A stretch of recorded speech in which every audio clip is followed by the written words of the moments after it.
Quid adversus veritatem sed pro veritate. Wa kitay mahimo aron sa pagpakigbatok sa kamatuoran, kundi aron sa pagdapig sa kamatuoran. Straight to the point. Luzon, Visayas ug Mindanao, Pilipinas, ug sa katawhan kutob sa mabot sa tong Sibya sa tibuok kalibutan via internet. Maayong buntag ug kumusta live gikan sa Queen City of the South, Cebu City, Philippines. Welcome nining atong tulumanon ug inyong tulumanon. Straight to the point. Kini gyud yung boss nga nagad sa kahanginan sa kasamang Rufil Fernandez Banyo. Mao'y padayang makiguban kaninyo nining laing adlaw sa atong pagpakigbisog. Adlaw karon mga higala nga Sabado og pitsa 28 na. Buwan mga higala sa Hunyo tuig 2025. Straight to the point. Og sa ato mahigalang countdown, di na to kalimtan ang katong countdown mga higala, duha ka adlaw na lang gyud ha. Sa dili pa ang Hunyo 30. So duha katulog na lang, dalawang tulog na lang. Hunyo 30 mahigala. Unya ang gabi matug, usa ka katulganan Domingo na ugma. Nya another gabi matug, Lunes na mao na kana mahigalan check out na. Ma-check out na mahigala sa Kapitolyo si Cebu outgoing Governor Gwendolyn Garcia. Ato lang yung yagi katawa mga kaigalaan. Dalawang tulog na lang ngadto ni Governor Gwen, dalawang tulog na lang ngadto ni Governor Pam. Depende lang kung makatuog, ha? Ato lang lagi katawa mga sukit di paminaw. Karon buntaga kay busa atong tagag pagtagad sab kay kinini ang medyo ng hipos na di ay, ha? Ang hipos na inday okay na, oh. To na ang lipat bahay di andam na. Bintahan na lang intaon. Kay na kahibaw na siya og nanghipos na mga sukit di paminaw. Og kining mga nahabilin ini siya Vice Governor Glenn Soko ug Vice Governor na gyud ka. Og kinini ang katong mga board members ang bag-o mga sakop sa board. Timan itong awhag ni Vice Governor Junjun Davide nga mas maayo nga mo-cooperate sa bag-ong administrasyon alang sa kaayuhan sa mga Subuanon. Straight to the point. Ibutang kanunay sa hunahuna nga naamo dinha aron pagserbisyo sa mga Subuanon, dili pagserbisyo sa usa ka tawo, ha? Straight to the point. Ang mga Subuanon labi na mga kaigalaan kadtong hospital nga kung gipakita gahapon, kadtong hospital mahigalas tuburan, courtesy ni Oscar Pasaporte, kinini ang kadtong mga hospital nga bida mura mag naigo sa gubat sa Israel og sa kinini ang Iran. Maotoy unahon og renovate, ha? Okay, so kay kinini ang luuya sa hospital town. Oy, unahon na to ang pagserbisyo sa mga tao. Bisag ipalawlahin na lang ng inyong mga opisina nga inyong paninduton.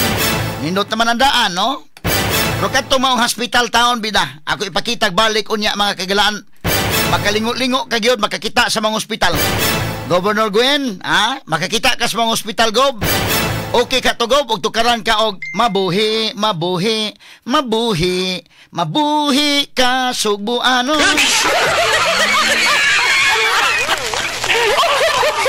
Ato na agi katawa makaigalaan, pasensya lamos kong tingog nga more or less lang. Kay inigtawag ni Gwen mo nang ipatukar dayon, makasabaan ang operator mahigala kung dili ipatukar. Tukar gina rin, Governor Gwen Garcia. Kano yun? Mabuhi ka Subuano. Katong hospital na, Gwen, murag lisod kayo mabuhi, Gwen.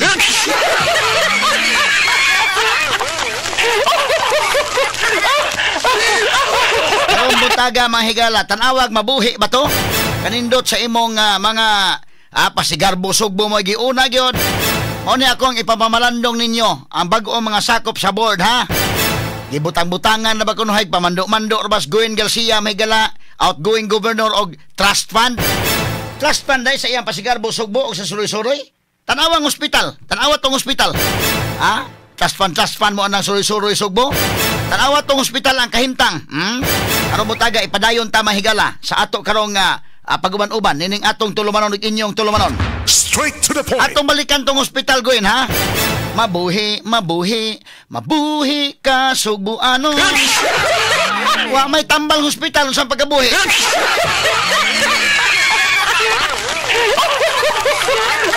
Ato ning agi katawa ron. Rabutaga tagan tanig pagtagad sa panuban usab nining atong tulumanon ug inyong tulumanon.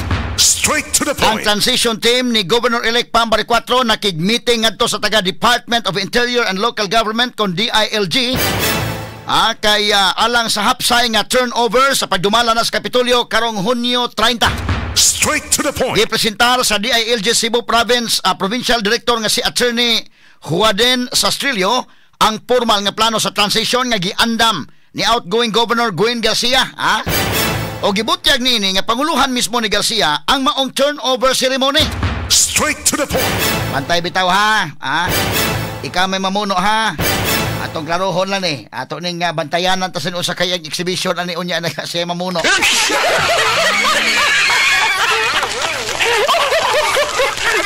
Kalo nga lang ha, ang professionalism lang nato ha. Ato laging ipakita og tarong ha, kay nahigugma man kata sa Sugbo. Alag maka sa mga Sugboanon. So tagaan na to kay gayunan. Nga tungod og alang sa mga Sugboanon ba iuna gyud og hunahuna ang atong lalawigan. Katanig pagtagad dubutaga sa manuban usab ning atong tulumanon ug inyong tulumanon. Straight to the point. Samtang sa pikas bahin mga kaigalaan atong tagag pagtagad sad kay dunay subong balita kagahapong adlaw na hitabo. Usa ka pulis dito sa Danau City ang napusilan patay. Isus Ginoo ko.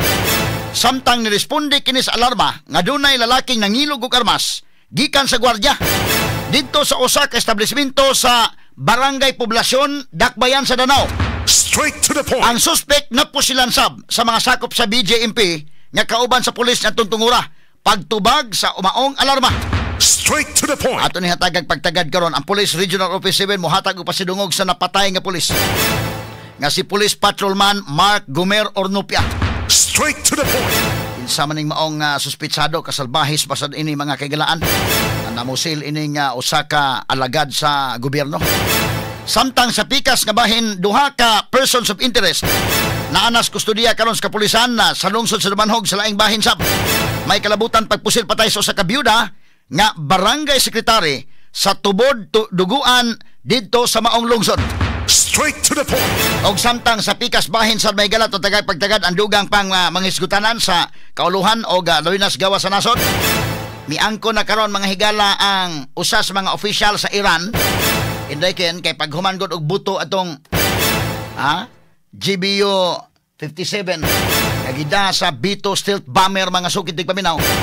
Niingon dayon mahigala nga wa gamay ra. Wala oy, okay ra kayo.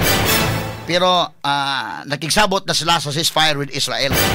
Karon ni angkon mahigala ning usa sa mga official sa Iran inday nga dako yung damage.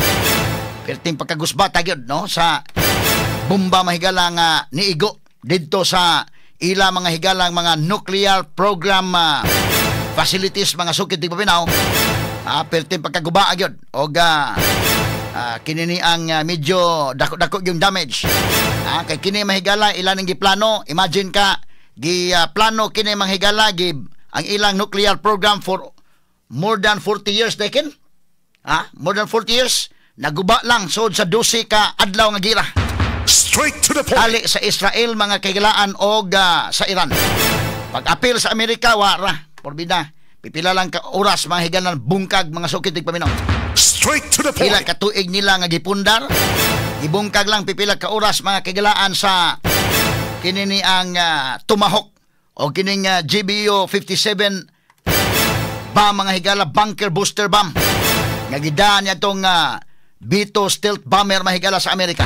Straight to the point. Kiniguban pang misgutanan niyo mabati exclusive over DYHP RMN Cebu 612 sa dial sa inyong mga radyo sa 93.9 IFM.